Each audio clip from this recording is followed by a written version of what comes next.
market analyst at Equiti Capital, is joining in. And we've also got Aditya Shah, Chief Investment Officer at JST Investments. Thank you so much, gentlemen, for taking the time. I'm going to start with the global picture first.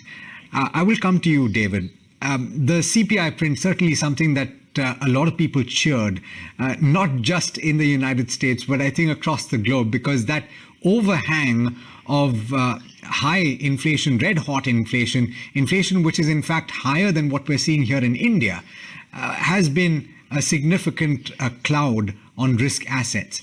Do you see some of those fears abating at this juncture? I do indeed, and of course you're referring to the US CPI numbers which came out yesterday. The decline in the CPI number suggests that a bit of inflationary pressure has actually disappeared, which could lead to the Federal Reserve and the likes taking a less hawkish stance in regards to future interest rate decisions. But on that topic about of CPI, today in the United States, we had only an hour and a half ago, we had the latest PPI numbers, Producer Price Index, and they came in below expectations and declined. The headline PPI reading came in at 9.8%, below expectations. Economists were predicting 10.4%, and there's a sizable drop on the 11.3% seen in the previous report. So it suggests to me that if prices, it seems to me as if prices are falling at the factory level, that's likely to trickle down to the consumer.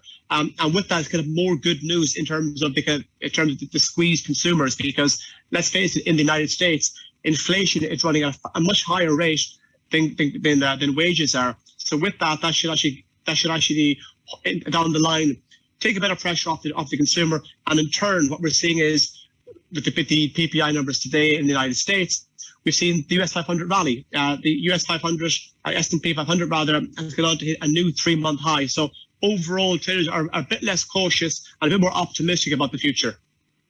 I will come back to you on the jobs picture, because that's the other major thing to track. But Aditya, I'll come to you on this next one. Of course, it has been said that the Indian equity markets have been more resilient. We've faced consistent selling by FIIs over the last year and a half. And the question really is, will the earnings keep pace with these expectations of resilience? Or do you see that some issues will crop up? Inflation has left a dent. First of all, Alex, good evening. I completely agree with Rhythm that India is in a long-term bull market. We have seen a little bit of correction in the market because as inflation rises across the globe, we are on a steep interest rate cycle. But as we think somewhere between August, September and October, the inflation cycle could really start to peak, and we could see lower readings across the US as well as in India. So we think that the interest rate, it's a very steep interest rate hike cycle, after which next year already we will start to see the rate cuts. So in my opinion, over the next 1 or 2 quarters, earnings will be a mix as companies start to settle down with the inflationary pressures. However, after that, the earnings will start to catch up. And I believe that we are broadly trying to form a bottom to the market, and from here on, things could be much better. And as we say, as Rhythm already said, we are in a long-term bull market in India. FIIs have continued to sell in India, but domestic investors, led by the retail investors, have really shown resilience and sold money to the market. So overall, very positive on the market. But it may be a little bit volatile, but nothing to worry.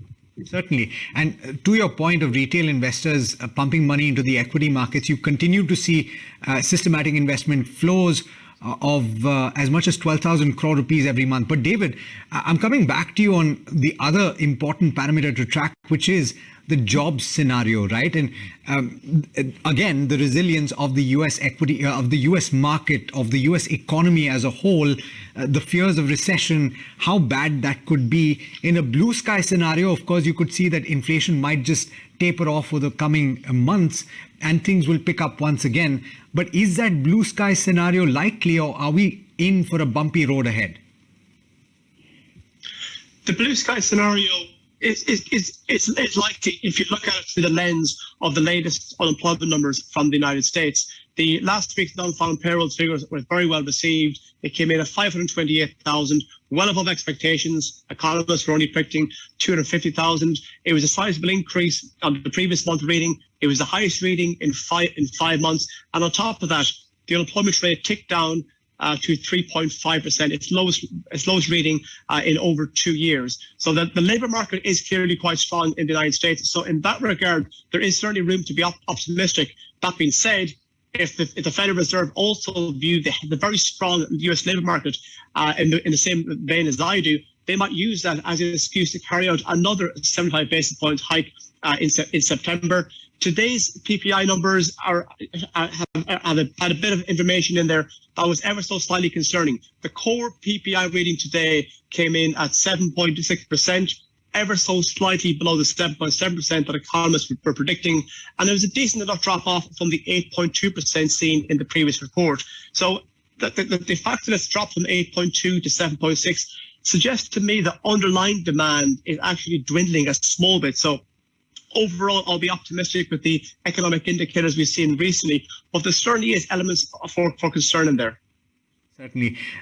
Aditya, coming back to you, in a scenario, and I have asked David to paint a blue sky scenario, and he's commented on that, but in a scenario when things go the other way globally, where you have a slowdown in major economies, Europe, you have a slowdown in the US, in India, compared with what we've seen in major downturns in the past, you would agree that we're in a completely different scenario. Leverage levels have gone down significantly, and though we are at a higher interest rate regime than we have been in the recent past, as corporate India as a whole, we're more resilient now, and so we may not face that much of an impact. Is that fair? Definitely. India is a very strong country this time around. Our forex reserves are continuing to be the highest that they've ever been for the country. The economy continues to do really well. We've seen 2018 to 2021 period where the economy was not doing really well. Now slowly and steadily the economy is starting to come back. Even if there is a global slowdown, the domestic consumption story, as Rhythm already said, India is a story of consumption as well as manufacturing now.